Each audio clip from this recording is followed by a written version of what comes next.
tapi karena satu halangan kita nggak jadi datang dan dapat infonya dari teman kita juga yang waktu itu di teknik kimia.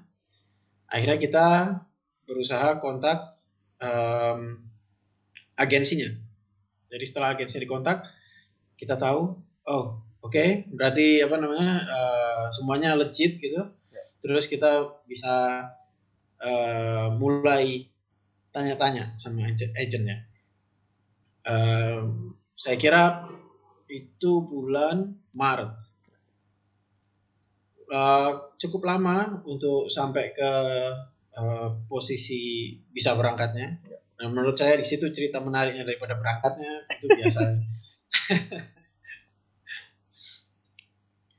Nah, jadi awalnya setelah tahu lihat presentasinya yang udah diberikan, saya ngelihat salah satu minimum requirement-nya itu IPK atau GPA-nya harus minimal 3. Itu semester 5.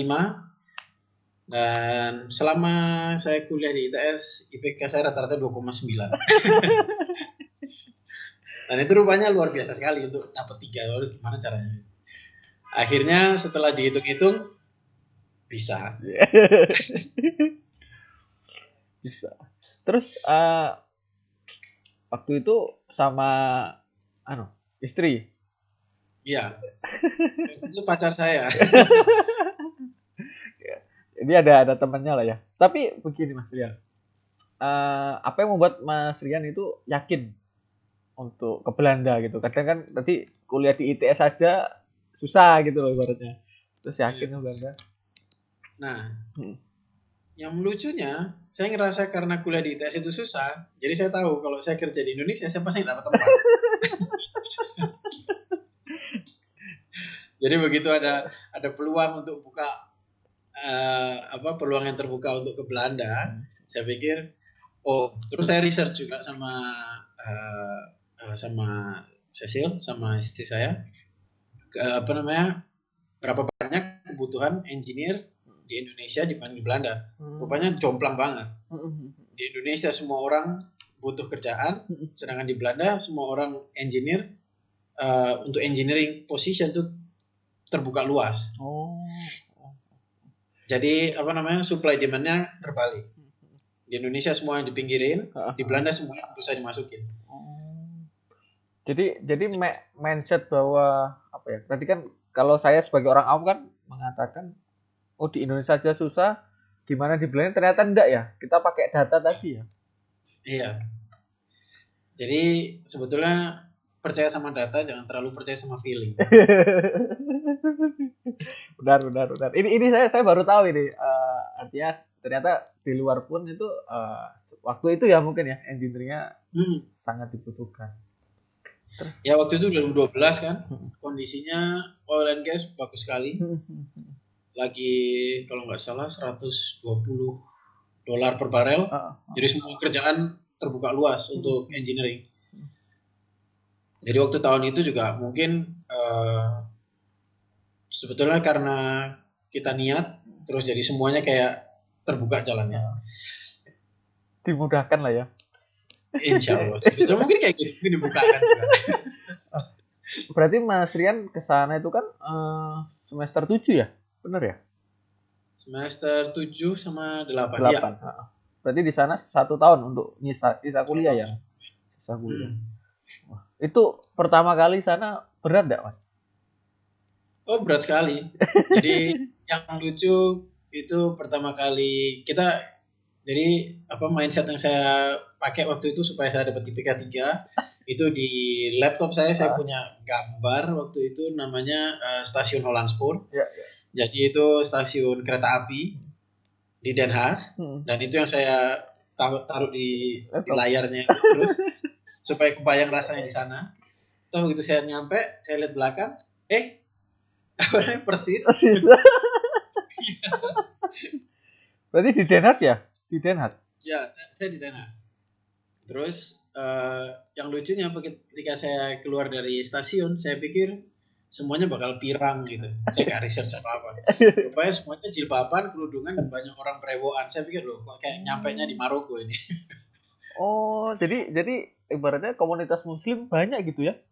Ya, banyak sekali. Oh, alhamdulillah itu. Itu apa ya? Berarti untuk bahasa sendiri nggak susah, Mas?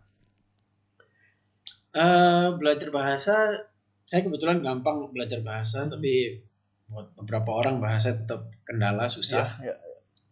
Kalau awalnya saya berangkat ke Belanda juga nggak bisa bahasa Belanda sama sekali, nol. Saya nggak tahu bahasa Belanda sama sekali.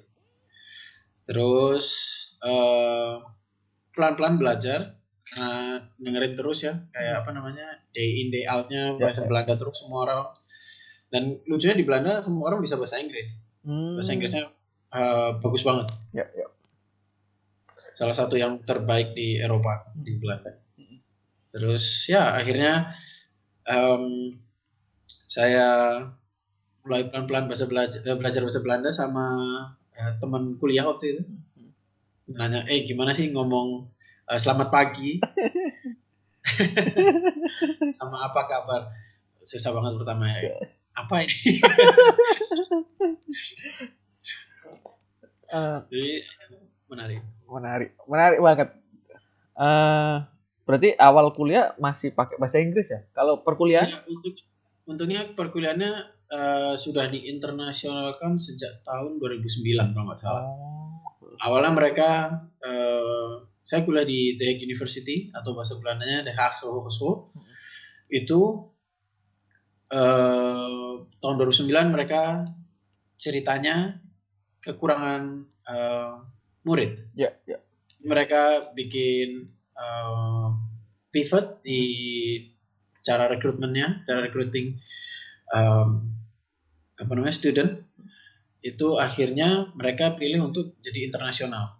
Jadi isinya waktu saya kuliah itu sekitar 75% orang Cina, 10% orang Belanda, terus sisanya campur. Kalau melihat peluang kuliah sampai sekarang masih tinggi nggak, Mas? Untuk di sana? Tinggi, masih tinggi banget, Yang saya pikirin sebetulnya mungkin lebih baik kalau masuk master dari kayak saya dulu. Masuk master ada plus minusnya. Jadi kalau saya dulu minusnya, saya nggak belajar lebih dari semester 6 yang di Indonesia karena ITS itu statusnya lebih tinggi dari Haagse Hogeschool, dari The Hague University. Jadi The Hague University itu seperti politeknik kalau di Indonesia. Gitu. Untuk apa? Tugas akhirnya sendiri? Tugas akhirnya saya ke perusahaan. Membuat apa itu, Mas? Sama enggak kayak maksudnya kayak di sini kita bikin skripsi? Enggak ada pabrik. Enggak ada pabrik. Itu cuma untuk master kalau di Belanda. Oh, pabrik itu hanya untuk master. Oh, kalau S1 mungkin berarti kayak kerja praktek gitu. Ya. Kerja praktek itu semester 8. Jadi full 5 bulan di perusahaan. Oh, ya. Setelah lulus? Enggak, setelah ini lulus, akhirnya lulus. Enggak terpikir pulang. Enggak terpikir pulang. Apa ya? Maksudnya enggak kangen rumah, aku tak pulang gitu. Kangen sih, waktu itu kangen. Waktu itu saya sempat kayak sekitar paling lama nggak pulang 22 bulan, hampir 2 tahun. Hampir ya. Kangen pulang, tapi sekarang ya sudah di sini rumahnya. Gimana, Mas, perasaannya pas lulus? Kan berarti dapat gelar ganda kan ya? ITS dapat, karena dapat gelarnya 2. Di Indonesia bahasa Indonesianya sarjana teknik, di bahasa Inggris kan Bachelor of Engineering. Kalau dari Belanda itu gelar awalnya insinyur, gelar bahasa Inggrisnya Bachelor of Applied Science. Bachelor of Applied Science. Jadi kayak di sini kayak disebut sarjana terapan gitu ya? Mungkin ya. Aku nggak tahu. Gimana perasaannya lulus. Kita ingin tahu nih Waktu perasaan. lulus, waktu lulus seneng. Ya lulus seneng. Soalnya saya tahu saya bakal lulus. Karena pelajarannya ngulang, jadi saya tahu 9 dari 10 saya harus lulus, pasti lulus. Oh, Ya. terus akhirnya kerja di sana. Akhirnya saya kerja di sini. Ya. Di perusahaan yang saya mulai untuk skripsi. Jadi saya skripsi di perusahaan itu, saya kerja di sana. Kalau peluang kerjanya sendiri nggak susah untuk mungkin bukan warga negara sana gitu. Gimana ya, kalau dicari susahnya ya susah, soalnya banyak perusahaan juga yang butuh bahasa Belanda atau yang maunya cuma orang bisa ngomong bahasa Belanda. Waktu itu perusahaan saya alhamdulillah internasional sekali, jadi semuanya mau nerima orang luar yang bisa, nggak perlu bisa bahasa Belanda. Dan banyak juga sebetulnya perusahaan internasional di sini yang mau nerima orang, kalau internasional semuanya juga boleh masuk. Tugas pertama apa, Mas? Di perusahaan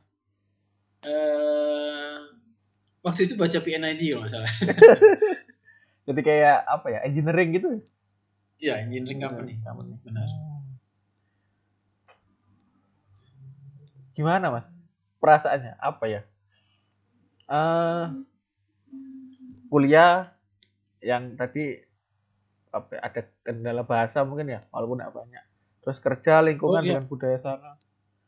Kendala bahasa banget waktu itu. Waktu kuliah sih saya kira 1 sampai 2,5 bulan awal harus adaptasi karena nggak biasa ngomong bahasa Inggris tiap hari. Jadi harus mindsetnya diganti, harus terus lebih sering lagi dengerin orang ngomong. Tapi setelah bulan ketiga udah nggak ada lagi canggungnya sama sekali, udah hilang. Mantap ini, mantap. Kerja di engineering company. Gimana sih, Mas, budaya kerja di sana? Beda ya yang aku lihat sama di Indonesia, yang aku pernah, at least yang aku amati. Ya. Teman-teman gitu beda banget. Kalau di sini semuanya mentalnya 9 to 5. Ya. Jadi benar on time, datang terus pulang juga on time. Waktu kerja ya kerja, kebanyakan benar-benar jarang sekali bercanda atau komunikasi waktu kerja. Kalau misalnya kalau dilihat gitu ya. Kalau di Indonesia kan aku sering lihat juga orang-orang masih bisa posting something terus Facebook atau Instagram. Tapi kayak banyak juga waktu luangnya ya. Order makanan. Terus di Indonesia sering overtime. Kalau di sini overtime mereka langsung tanya, kenapa kamu overtime? Apa yang nggak selesai? Apa yang bisa kita bantu? Apa yang bisa kita distribusikan pekerjaannya supaya nggak perlu overtime? Oh, jadi dari perusahaan gitu ya? Berarti perusahaan yang apa ya? Mencoba mendengarkan kesulitan kita gitu ya?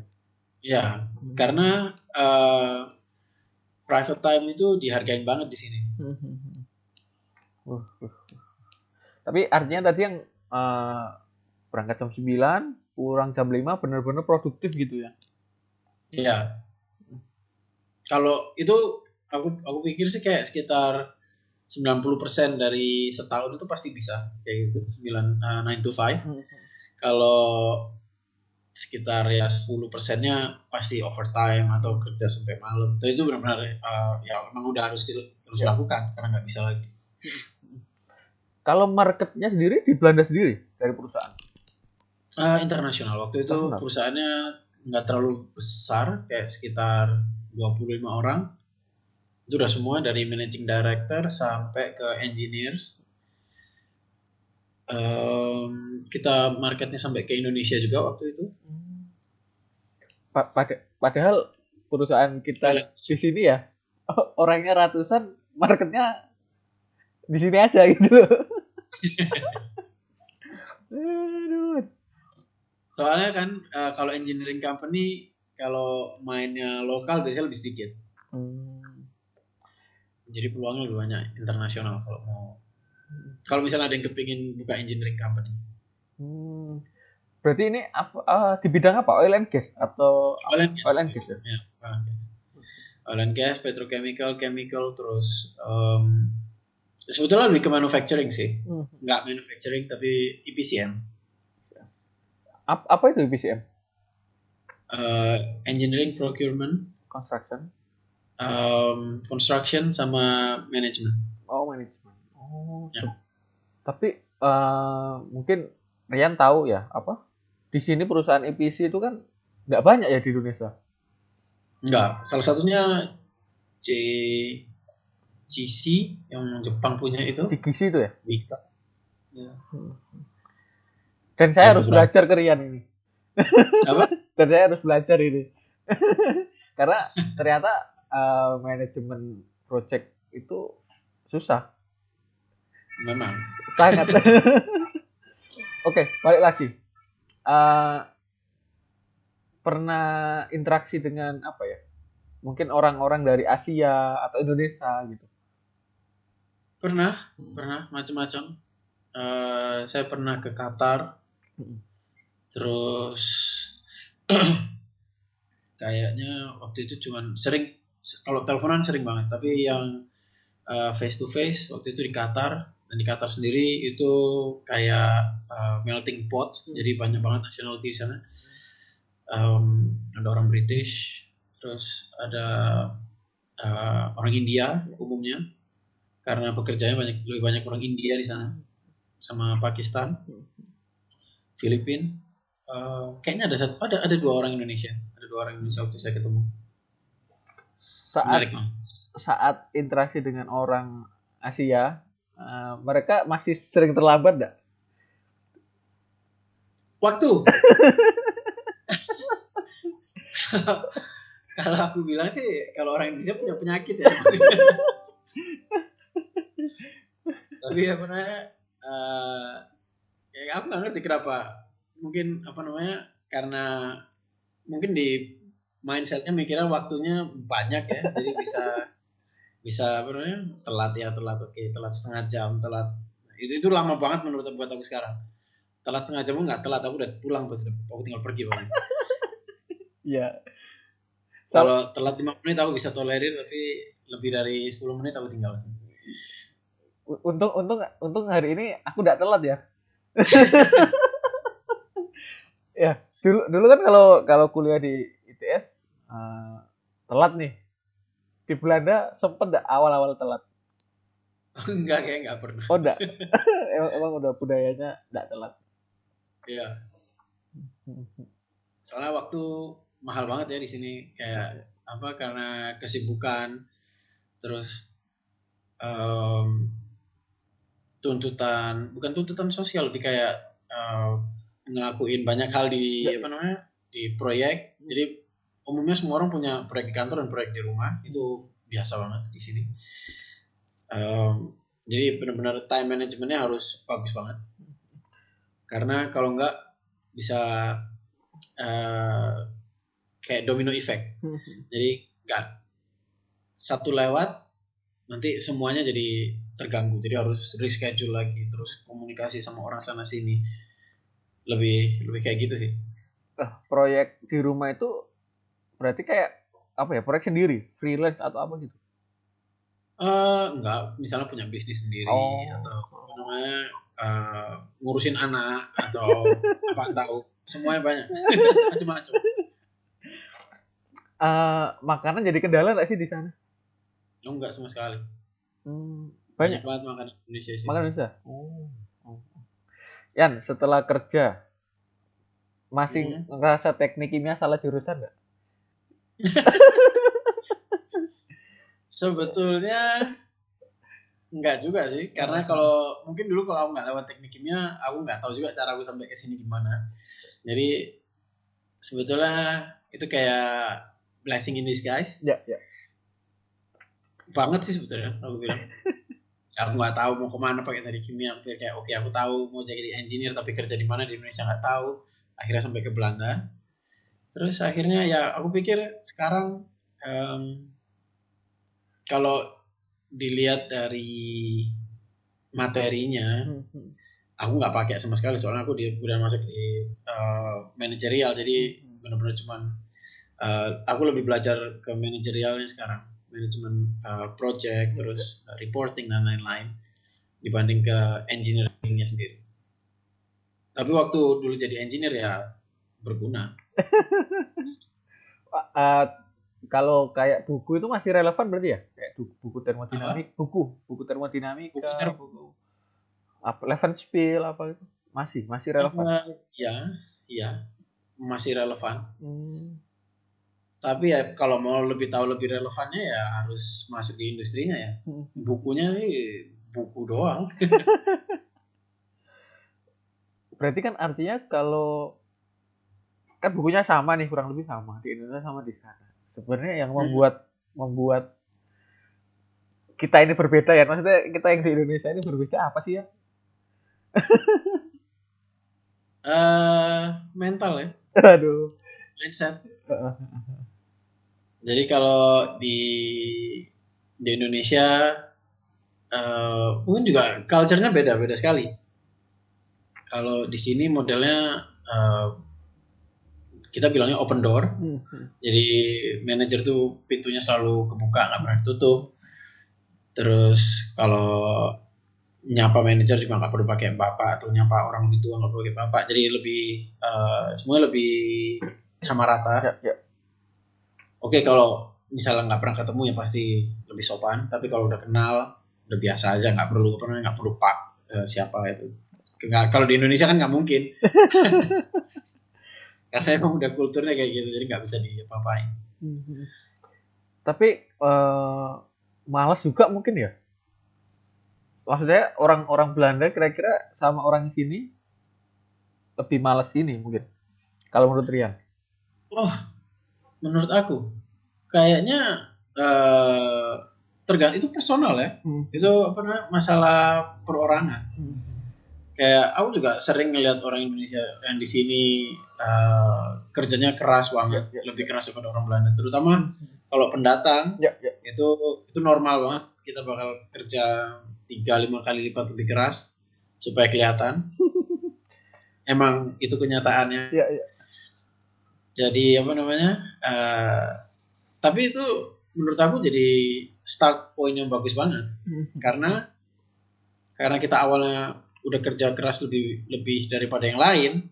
Ketika yang lain baru kerja keras, kita udah jauh banget, kita udah ninggalin mereka banget. Jadi untuk apa namanya, untuk nyampe ke posisi aku sekarang, kalau aku dulu nggak kerja keras banget, mungkin aku nggak di sini sekarang. Menarik banget. Di engineering berapa lama ya? Aku 5 tahun di engineering, terus pindah setahun jadi konsultan proses safety. Sekarang di perusahaan yang sekarang jadi project manager. Proses safety itu kan masih minim banget di Indonesia ya. Oh iya, kayaknya gitu. Mindsetnya kan masih apa ya, HSE biasa ya maksudnya, kayak environmental K3. Padahal kan proses safety kan beda banget ya. Beda banget. Jadi proses safety itu sebetulnya itu lebih membutuhkan teknik kimia. Jadi karena kamu harus ngerti prosesnya dan bisa bermain imajinasi. Kenapa ini bisa gagal? Kenapa tiba-tiba ini bisa meledak? Sebetulnya bukan tiba-tiba, semuanya ada chain of events-nya. Kalau sampai terjadi insiden atau accident itu nggak tiba-tiba. Gitu. Jadi terutama di teknik kimia, karena punya latar belakang teknik kimia, lebih gampang untuk menganalisa dan mengerti. Di situ waktu itu aku merasa positifnya di teknik kimia. Dari engineering ke proses safety, susah nggak sih? Susah nggak? Step overnya lumayan susah, karena biasanya yang cuman eksekusi, Ya. kayak ngerjain ya, pokoknya hitungannya di dalam batas toleransi, everything is okay. Jadi kita udah geser ya. Begitu di proses safety, kita lihat dari sisi kayak rekan klien. Kita bukan kliennya, tapi kita rekannya klien. Jadi kita juga bantuin klien untuk ngelihat kemungkinan-kemungkinan yang klien misalnya udah tahu sekitar 40 tahun yang lalu pasti kayak gini gitu, karena kita rekan mereka, jadi kita bisa kayak sparring partnernya, kita bisa ngelihat kalau hal-hal baru yang nggak pernah mereka lihat. Terus ya sering banget kita nemuin kayak ini mereka sering banget juga ngomong kayak kita nggak pernah tahu, kita nggak pernah kepikiran ini bisa terjadi ya, karena posisinya sebagai konsultan proses safety kita nggak cuma di satu perusahaan, tapi kita sering ngambil, jadi cara belajarnya itu lebih ke dari perusahaan A, ilmu perusahaan A, tanya ke perusahaan B, terus itu diputer ya terus. Tapi Jadi di situ proses pendalaman, menurut aku proses safety-nya gitu. Jadi kan artinya kerja pun tetap terus belajar ya, improve ya. Ya, soalnya yang berhenti itu sebetulnya schooling. Tapi kalau education-nya harus jalan terus. Kalau kayak itu budaya yang harus ada di sini kayaknya ya.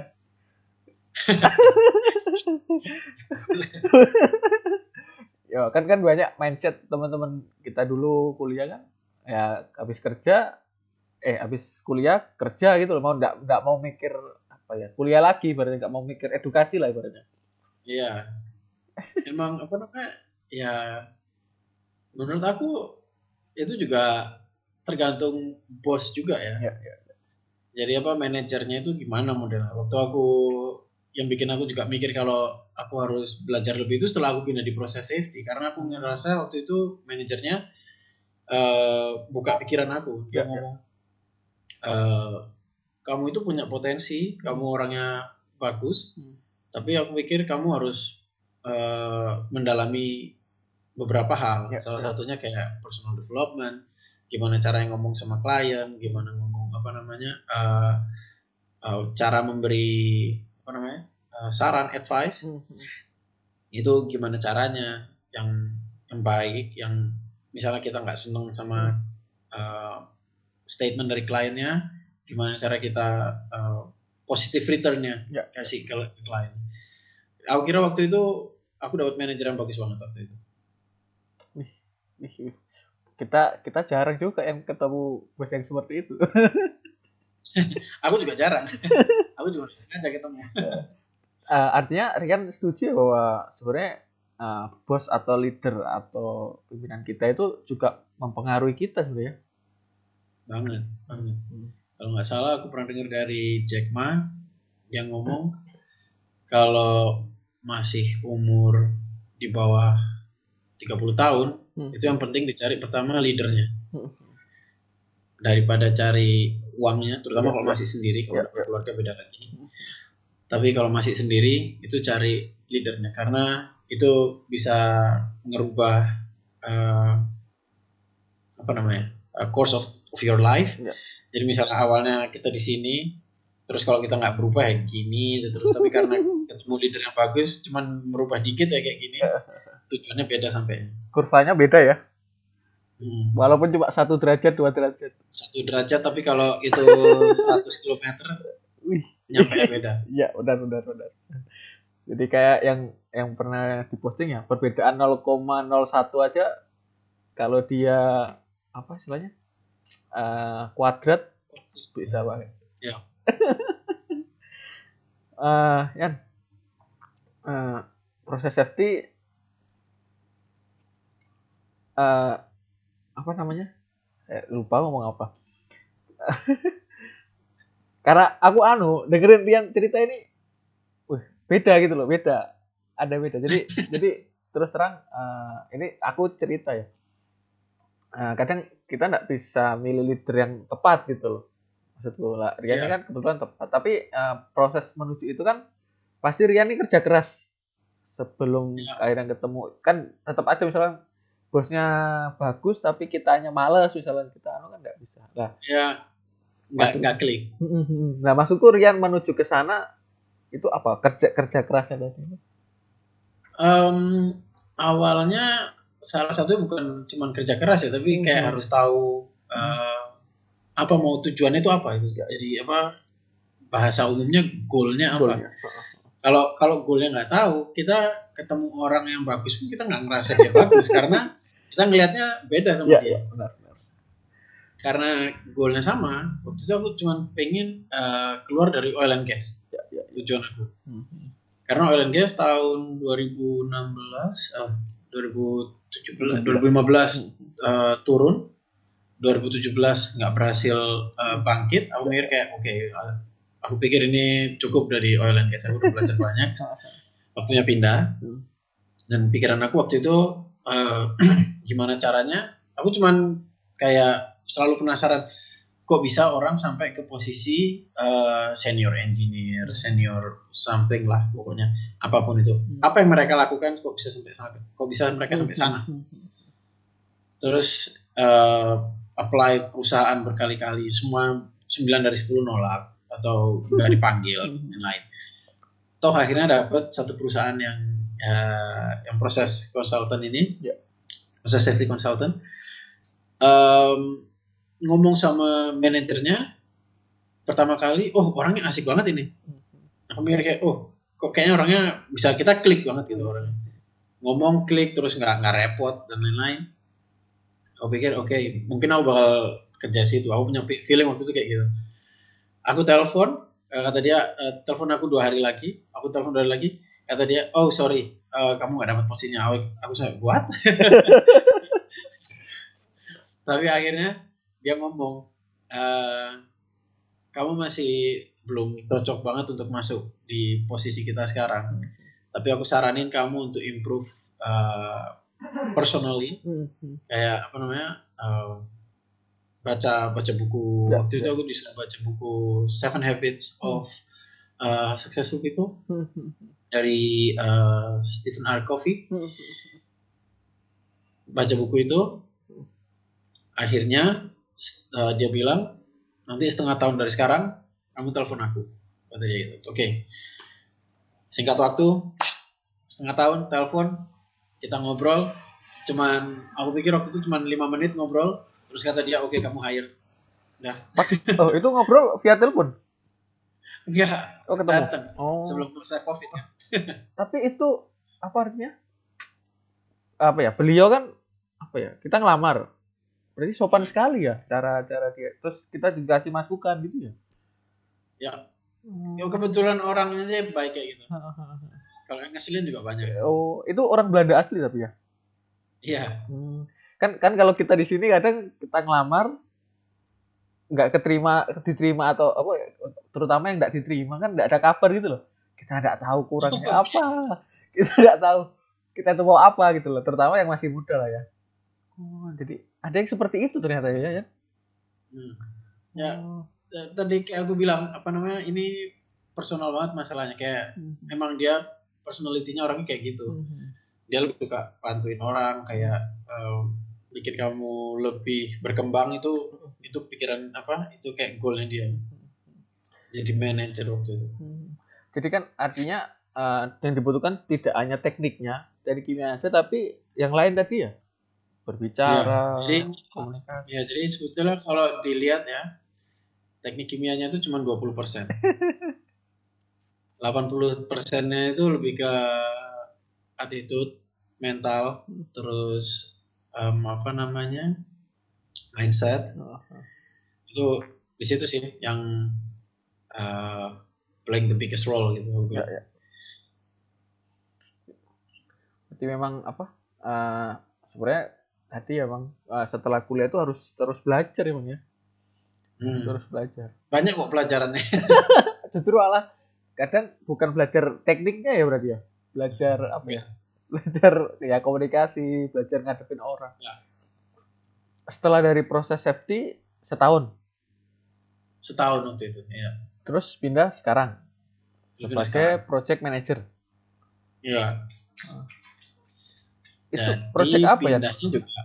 Kenapa? Projectnya apa? Projectnya karena pindahnya ke end user ya. Jadi apa namanya?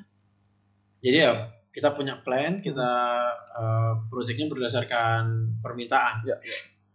Misalnya tahun lalu itu booming banget sampai aku kira sampai 20 30 20 35 booming banget sama namanya meat substitute. Itu kayak apa namanya? Yang daging tapi dari biologis. Ya, ya. Jadi kayak vegetarian meat gitu, kayak dari soya atau dari umumnya dari soya. Umumnya dari soya. Ada juga kayak apa dari biji-bijian yang lain juga bisa. Ya jadi berdasarkan itu kita bikin project. Kita lihat investmentnya berapa dan lain-lain. Atau proyek yang lainnya juga maintenance project. Barang udah tua harus diganti kayak gitu. Boleh tahu pindahnya karena?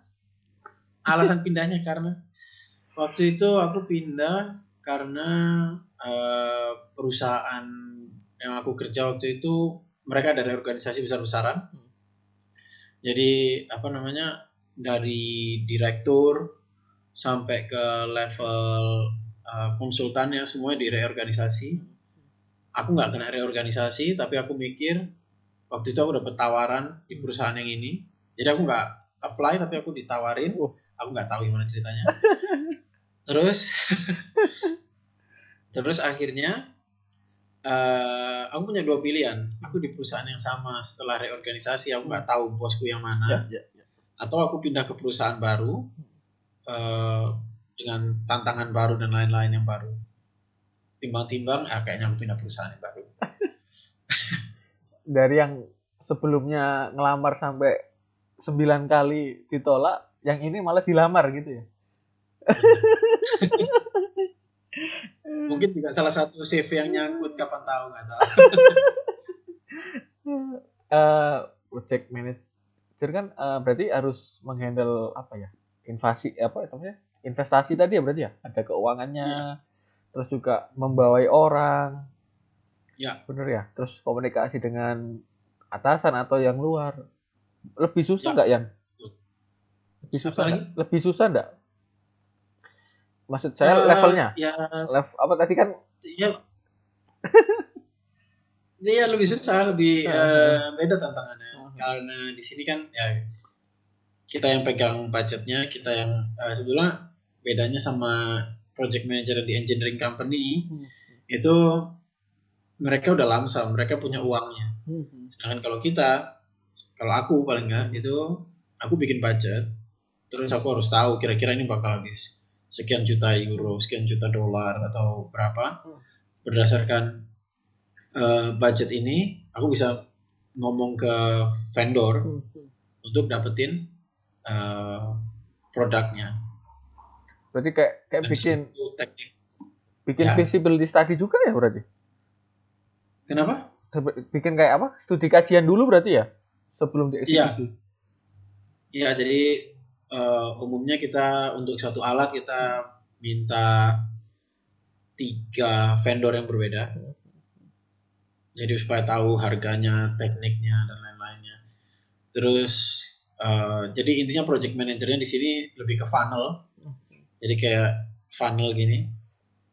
Itu tugasnya project manajernya tahu siapa yang paling bagus, siapa yang paling murah, siapa yang bisa diajak kerjasama. Karena semuanya nggak terlalu berdasarkan harga ya. Harga bisa murah banget. Bisa aja orang beli dari Alibaba atau AliExpress. Tapi kalau komunikasi yang nggak jalan atau manajerial mereka pun nggak bagus, itu nyusahin di belakangnya. Ya. Jadi kan memang istilahnya ada technical evaluation gitu ya? Ya, selalu. Technical sama komersial. Technical and commercial. Ya. Dan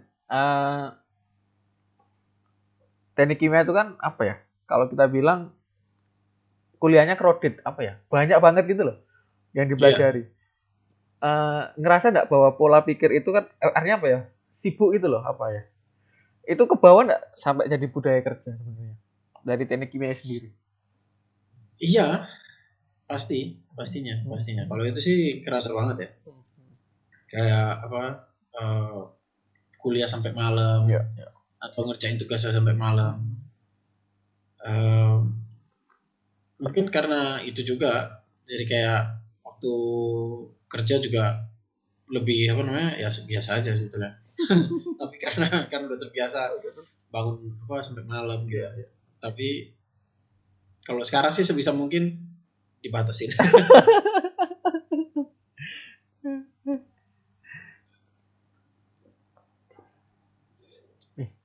Jadi Menarik sekali kalau ceritanya Rian kalau ya. Mas Aan sendiri gimana nih? Wah, saya ini kan yang tanya narasumbernya. Yan, apa ya? Apa sih Yan saran buat teman-teman yang muda yang teknik kimia yang di sini gitu? Paling enggak dia apa ya? Pola berpikirnya kan harus digeser gitu loh. Kan enggak bisa kayak gini-gini terus gitu. Apa sih sarannya Yan? Sarannya cari sesuatu yang mengesalkan atau sesuatu cuman dua pilihan menurut aku. Kalau kamu kesel atau kamu sangat terinspirasi. Jadi satu dari dua itu pasti bikin maju. Jadi kesel terhadap pekerjaan atau terinspirasi gitu ya? Ya, terinspirasi sama sesuatu. Kayak kuliah pun misalnya nggak suka di teknik kimia. Ya oke, tapi terus kayak tindakan kelanjutannya apa gitu. Jadi kita nggak boleh berhenti pada sesuatu yang mengesalkan tadi ya berarti ya. Iya.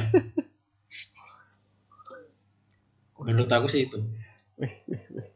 Tapi goalnya sendiri apa sih Yan? Goalnya Rian? Goalku sebenarnya aku pengen bisa bantu banyak orang. Jadi Lebih apa namanya? Lebih ke arah coaching, terus pokoknya bantu orang. Intinya aku pengen bisa bantuin orang. Kayak di project pun juga gitu, aku berusaha bantuin orang. Jadi kayak itu tuh kayak center pointnya. Jadi kemanapun gerakannya harusnya nggak lebih apa nggak jauh dari situ. Jadi kerja tapi memang ada apa ya, motivasi lebih tadi ya. Ada tujuan besarnya. Benar. Pengen nggak suatu hari pulang ke Indonesia ya? Tergantung tawaran. Barangkali kan nanti ya kita amini lah ya. Rian bikin perusahaan di Indonesia. Terus apa? Ya tadi kan bisa bantu banyak orang, bisa merubah walaupun sedikit di lingkungan perusahaan kan merubah budayanya kan. Iya. Pastinya. Pastinya. Nggak cepat. Tapi harus mulai. Yan balik lagi Yan ke project manajemen tadi. Artinya kan itu ada ekonomi tekniknya ya, benar ya? Benar ya? Benar. Oh, jadi karena mungkin kita teknik kimia punya basis itu ya, punya basis ekonomi teknik.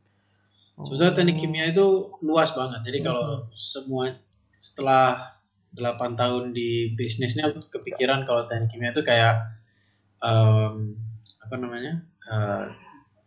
Kayak lantainya. Ya. Bisa mulai dari jadi proses engineer, bisa kalau electrical jelas keluar itu beda banget. Maksudnya bukan di teknik kimia. Terus teknik kimia itu bisa juga jadi project engineer juga bisa. Terus macam-macam, mau jadi operator juga boleh. Bukan sesuatu yang buruk. Kan tergantung passion ya. Iya, tergantung mau ngelihatnya di mana, mulai dari mana. Semua orang sukses orang masing-masing beda-beda. Rian sendiri kan berarti harus menguasai kontrak ya, benar ya? Kontrak vendor. Itu lebih ke procurement. Jadi procurement itu jadi aku selalu kerja sama procurement. Ya.